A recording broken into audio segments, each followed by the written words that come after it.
আসসালামু আলাইকুম ওয়ারাহমাতুল্লাহি ওয়াবারাকাতুহু। আশা করি আপনারা সবাই ভালো আছেন। আমি আসাদুজ্জামান। আমার ইউটিউব চ্যানেল আসাদ জেড তে মোটর কার ইন্স্যুরেন্সের ভিডিওতে আপনাদের সবাইকে স্বাগতম।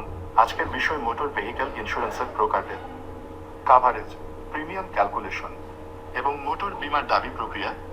কোন গাড়ি ইন্স্যুরেন্স কাভারেজ পাবেন?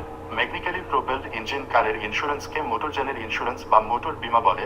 ব্যক্তিগত এবং বাণিজ্যিক উদ্দেশ্যে ব্যবহৃত প্রাইভেট কার, ওয়াগন, জিপ গাড়ি, bus, truck covered van, motorcycle, scooter, ambulance, delivery van, tractor, taxi, tanker ইত্যাদি গাড়ির ইন্স্যুরেন্সকে বোঝায়।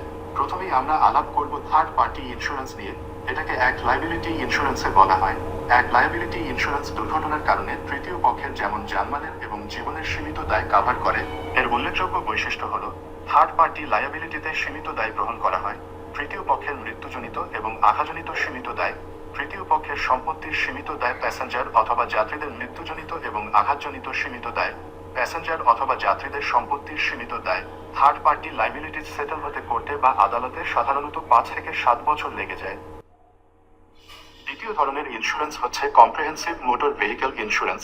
এই ইন্স্যুরেন্স কাভার করে আগুন, বিস্ফোরণ এবং বজ্রপাতের আগুন থেকে গাড়ি এবং যানমালের ক্ষতি, দাঙ্গা হাঙ্গামা অথবা শ্রমিক অসন্তোষের কারণে গাড়ি এবং যানমালের ক্ষতি, ভূমিকম্পে আগুনের কারণে অথবা ভূমিকম্পের চাকরিতে গাড়ি এবং যানমালের ক্ষতি, বন্যা, ঝড়, জলোচ্ছ্বাস, হারিকেন অথবা তুষারপাতের নিজস্ব গাড়ি এবং যানমালের ক্ষতি, দুর্ঘটনার কারণে বাহ্যিক যে কোন কিছু আঘাতে গাড়ি এবং যানমালের ক্ষতি, পানিপথে, লিফটে, এলিভেটরে, গাড়ি ট্রানজিট করার সময় কোন ধরনের ক্ষতি হলে প্যাসেঞ্জার অথবা যাত্রীদের মৃত্যুজনিত এবং আঘাতজনিত দায় প্রিমিয়াম অনুপাতে বাড়ানো বা কমানোর সুযোগ আছে। এই ইন্স্যুরেন্সে third party liability insurance coverage অন্তর্ভুক্ত থাকে। দুর্ঘটনাজনিত গাড়ির যে ক্ষয়ক্ষতি যা মোটর ইন্স্যুরেন্স পলিসিতে উল্লেখ থাকে, মেরামতে কাভারেজ পাওয়া যায়। ইন্স্যুরেন্স কোম্পানির ভূমিকা। সাধারণত ইন্স্যুরেন্স কোম্পানি প্রপোজাল ফর্ম দেয়।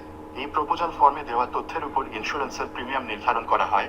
Insurance company cover note certificate অথবা মোটর সার্টিফিকেট পলিসি মাধ্যমে ইন্স্যুরেন্স কাভারেজ নিশ্চিত করে থাকে।